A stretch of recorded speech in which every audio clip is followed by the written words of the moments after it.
Bene, eccoci qua, siamo tornati sull'argomento dopo la pubblicità e soprattutto dopo aver sentito le dichiarazioni del candidato a sindaco che poi si è appunto realizzato nella nomina.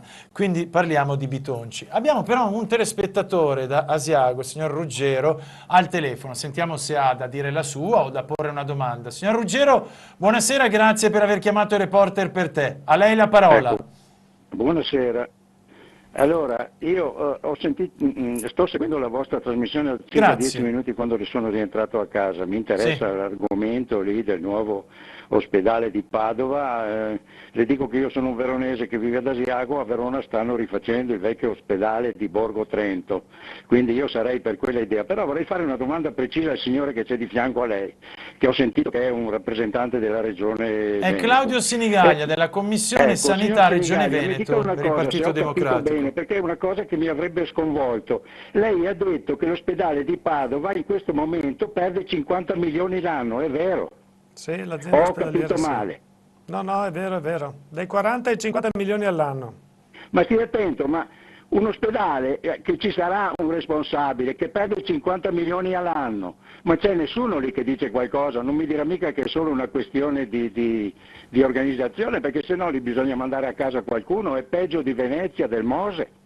Sì, ma è da anni che siamo in perdita presso l'azienda ospedaliera. Ma di allora Padova. secondo me, guardi che lì voi come regione dovete intervenire, perché se un ospedale è in perdita di 50 milioni c'è qualcosa nella gestione che non funziona, non si tratta di personale o altro, c'è qualcosa nella gestione, è lì che dovete intervenire, lasciate stare i nuovi ospedali, intervenite su quelli che ci sono e fate in modo che funzionino, perché se io ho lavorato in aziende private, quando si perdevano 10 milioni la gente veniva mandata a casa, lì sta parlando di 50 milioni, 90 dei vecchi miliardi, parliamo di quelli per cortesia.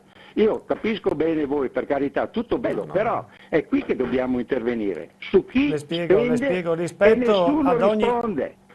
È un'ottima domanda però Ruggero, ha fatto insomma un'ottima domanda ed è giusto essere perplessi. Spiego in maniera più semplice possibile. Io sono ad Asiago, qui c'è un ospedalino rispetto a Padova e qui non si perde niente anche se vorrebbero chiuderlo e quindi vi dico e vi imploro, fate qualcosa dove le cose non funzionano, mandateli a casa. Mandateli a casa, non aspettate che arrivi il giudice, il pretore, il PM che vuole andare in prima pagina, andateci voi in prima pagina che vedete che vi voteranno, vi aiutano, ma mandate a casa questa gente che fa spendere 50 milioni in più di quello che devono spendere, perché è solo una questione di organizzazione, lì mancano proprio le teste. Fate qualche devo cosa, spiegarle bene perché a casa. Grazie. Salutiamo Ruggero, lui ci ascolterà da casa. Io sono vivo in un gran bel posto e per fortuna ho poco bisogno di ospedali, però Ruggero, mandateli a casa. Ruggero, grazie per aver chiamato, grazie per aver posto insomma una domanda così importante e anticipo che domani, proprio qui a Dai Reporter per te, nella prima fascia proprio questa, avremo il suo sindaco, ci sarà proprio il sindaco di Asiago per parlare insomma dei campionati di orienteering che si terranno proprio da voi, quindi bene. se ha piacere ci segua domani e sempre. Intanto, vi ringrazio perché avete toccato un argomento che va trattato, mi raccomando, grazie a voi, buonasera. Grazie Ruggero, un saluto. Allora, Sinigaglia, prego per la risposta e capire anche perché dei 50 milioni ci sono di sistemi perdite. di finanziamento diversi tra ULS e quindi organizzazione per esempio dell'ULS 15, dell'ULS di Asiago, dell'ULS di Vicenza, c'è un trasferimento pro capite attorno ai 1500, 1600, Venezia addirittura 1700, 1720, a Belluno 1700, quindi c'è un trasferimento pro capite, quindi si finanzia la sanità in questo modo. Sì. In base alla popolazione, in base all'età, eccetera, c'è una pesatura. E questo è un finanziamento. Cos'erano? 1700, 1000... pro capite in base, cioè la regione stanzia il fondo sanitario, stiamo parlando di arriva milioni, dallo Stato, no, sono 1700, 1800 euro, 1500 euro pro capite, pro capite. Quindi ci sono aziende che ricevono 200, 250, 150 milioni, dipende dalla dimensione dell'azienda, da quanta popolazione e anche dalla tipologia della popolazione. Gli anziani vengono retribuiti di più rispetto alla popolazione adulta e quindi c'è oppure giovanile, proprio perché c'è una pesatura diversa, si chiama così. Invece le aziende di Padova e le aziende di Verona vengono pagate per prestazione, Sì. cioè io faccio determinate operazioni, ogni operazione, ogni intervento ha Un un costo. costo. L'azienda di Padova con determinati interventi, pensate a un trapianto, oppure quando c'è un intervento complessissimo, oppure adesso mi sfugge quando c'è un intervento di plastica perché c'è stata una forte ustione, no? Sì. Centro ustioni. Per esempio il centro ustioni tu stai anche un anno, 400 giorni, ma il DRG, che si chiama così, no? La prestazione viene pagata in maniera sicuramente impropria rispetto alle spese che un'azienda ha, no? Quindi con il pagamento della prestazione non riesci a recuperare quanto invece è la spesa, soprattutto se poi c'è un deficit strutturale organizzativo, dicevo prima le tante sale operatorie distribuite nei vari settori dell'ospedale che fanno aumentare i costi, che sono costi strutturali che ormai l'azienda si porta con sé. Perché se sono distribuite in mal modo fanno aumentare i costi? Perché una è nata nel monoblocco, una è nata nel policlinico, una è nata nella piazza di neurochirurgia. Per esempio vai in neurochirurgia e dopo un certo momento devi farti l'attacco e devi essere trasferito al monoblocco, E devi attenzione, c'è da passare, ricordare che devi- nel buchetto sotto la e devi strada, attendere i portantini. devi aspettare i portantini, ti fa male boia salire sul Croce Verde per essere portato dall'altra parte. Cioè tu una serie di disfunzioni che aumentano i costi e che ne sono insostenibili. Poi tutta la parte energetica, tutta la parte che è obsoleta, che bisogna completamente rifare, ci sono delle parti completamente rifare, ma poi adesso si lavora per intensità di cura e assistenza. Cosa vuol dire? È ciò che è stato realizzato a Borgo Trento. Lì hanno realizzato sì su vecchio, però avevano lo spazio per fare un ospedale, un polo chirurgico europeo, 32 sale operatorie tutte collegate fra di loro, tutte allo stesso piano, con l'attività di terapia intensiva, la rianimazione, 60 posti letto di terapia intensiva sopra e tutto è coordinato in modo tale che non c'è il reparto di quel primario che fa quell'attività e che ha la sua sala operatoria con la sua anestesia e che ha la sua rianimazione, ma è tutto un unico plesso che fa quell'attività e i pazienti arrivano dai vari reparti e vanno lì ed è uno struttura in modo tale che si lavori, dovrebbero lavorare 12 ore al giorno, cioè Certo. continuamente. No? E allora attivi anche migliore commenti poi qualità anche le e dichiarazioni di Bitonci, coordinamento. perché il tempo fugge, È quindi un no secco. è strepitoso quello che dice Bitonci, perché vorrei ricordare che lui fa parte di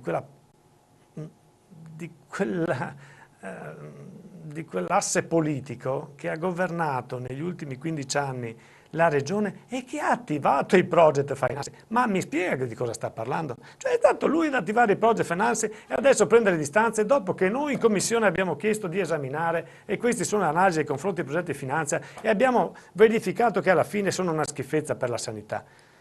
Adesso viene lui a farsi la predica sui project finance, dopo che ne ha attivati a Schiavonia, a Sant'Orso, a Montebelluna a Castelfranco, a Mestre, a Verona, adesso a Treviso. Perché non parliamo del project finance che a Treviso sta per partire 49% a carico dei privati e il 51% per il pubblico? Lì può andare avanti il project finance, invece a Padova no. Perché a Treviso lo stesso ospedale di 1000 posti letto costa 230 milioni e a Padova 600? Cioè, quello che ci voglio stiamo capire prendendo in però giro. Poi ha se detto come anche delle sindaco dice inesattezze. no, non vi do il terreno. Lui è che sede al tavolo di coordinamento, intanto deve prendere visione degli studi di fattibilità e dare non una risposta politica, ma dare una risposta anche scientifica, perché io non voglio un danno per la sanità di Padova, voglio delle certezze e voglio che i cittadini di Padova e della Regione Veneto abbiano a Padova un punto di riferimento importante. Se lui lo compromette, si prende la responsabilità. Perché ci deve essere la politica in ciò che è la cosa primaria insieme all'educazione, quindi sto parlando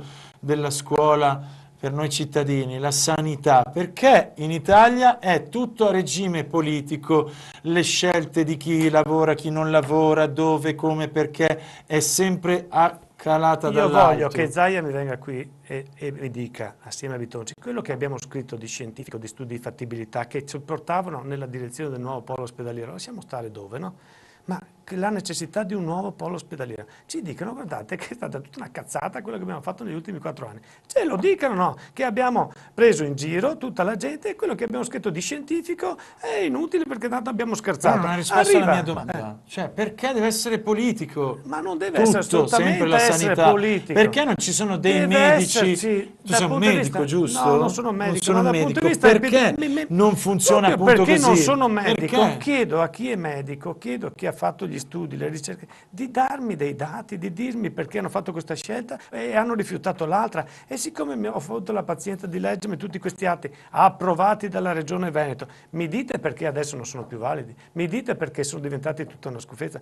Per motivi politici? Io voglio seguire studi epidemiologici, studi scientifici, voglio seguire la parte medica che mi dice è conveniente fare questo, ma è soprattutto lungimirante fare questo, perché o ci teniamo un polo di eccellenza a livello europeo, oppure la gente, i professionisti e la gente anche per curarsi andare dall'altra parte, ma noi stiamo rovinando ciò che è la capitale della medicina a livello internazionale, Padova. Vogliamo rovinare questo? Cioè, perché 20 anni nessun investimento a Padova? Mi dite perché le logiche politiche hanno portato investimenti altrove nella regione Veneto e non a Padova? È quello, perché Ed è non, stata la Lega non assieme a decidono degli PDL e esperti, Forza quindi Italia a dei fare dottori? queste scelte. Perché hanno fatto queste scelte? Per cui siamo in affanno. Adesso, cosa diciamo alla classe media? Vabbè, hanno scherzato, adesso si fa il gioco dell'oca, si riparte da zero. Ritorni da capo a rifare cosa? A rifare i percorsi e dire che quelli erano sbagliati? Altri 5 anni abbiamo fatto questo percorso, siamo arrivati a fine legislatura, adesso ricominciamo da capo. Perché? Perché abbiamo avuto l'intuizione politica oppure perché ci sono dati scientifici, epidemiologici che ti portano in questa direzione? Ce lo dicono quelli che sono per il momento i decisori, sia a Padova che in Regione. Sicuramente Zaia sta dimostrando di non essere stato in grado di governare un processo che doveva dare sicuramente lustro e pregio a Padova e che invece in questo momento non sta dando nessun risultato. Dicevo, per il momento grazie a Claudio Sinigallia, alla Commissione Sanità Regione Veneto. Sappiate che proseguiamo con questa tematica, successivamente al meteo e al break pubblicitario. Avremo altre vecchie e nuove interviste con opinioni importanti sulla fattibilità del nuovo ospedale qui in Padova. Grazie ancora a Claudio Sinigallia. Grazie a voi, buonasera. Eccoci qua amici del Triveneto e dell'Emilia Romagna, ben ritrovati. Settimana ancora caratterizzata da tempo piuttosto instabile proprio sulle regioni settentrionali. Avremo invece una nuova ondata di caldo sulle regioni meridionali, quindi ancora una volta, per l'ennesima volta, quest'anno Italia divisa in due e vediamo cosa succederà. Al mattino cominceranno già a formarsi degli adversamenti nuvolosi sui rilievi alpini, avremo già i primi rovesci di pioggia su zone pianeggianti, tempo tranquillo, qualche scroscio di pioggia sull'Emilia occidentale, ma guardate cosa succederà nelle ore pomeridiane. Rovesce temporali su Alpi e Prealpi e tenderanno a sconfinare anche su alcune aree di pianura del Triveneto e dell'Emilia Romagna. Dei nuclei si dirigeranno verso il delta del Po, su zone attorno al delta del Po. Quindi situazione ancora instabile. Vediamo la situazione dal punto di vista termico, minime pressoché stazionarie un po' su tutto il territorio, temperature massime in lieve flessione. Per ora amici mi fermo qui, non ho altro da aggiungere, buon proseguimento di settimana.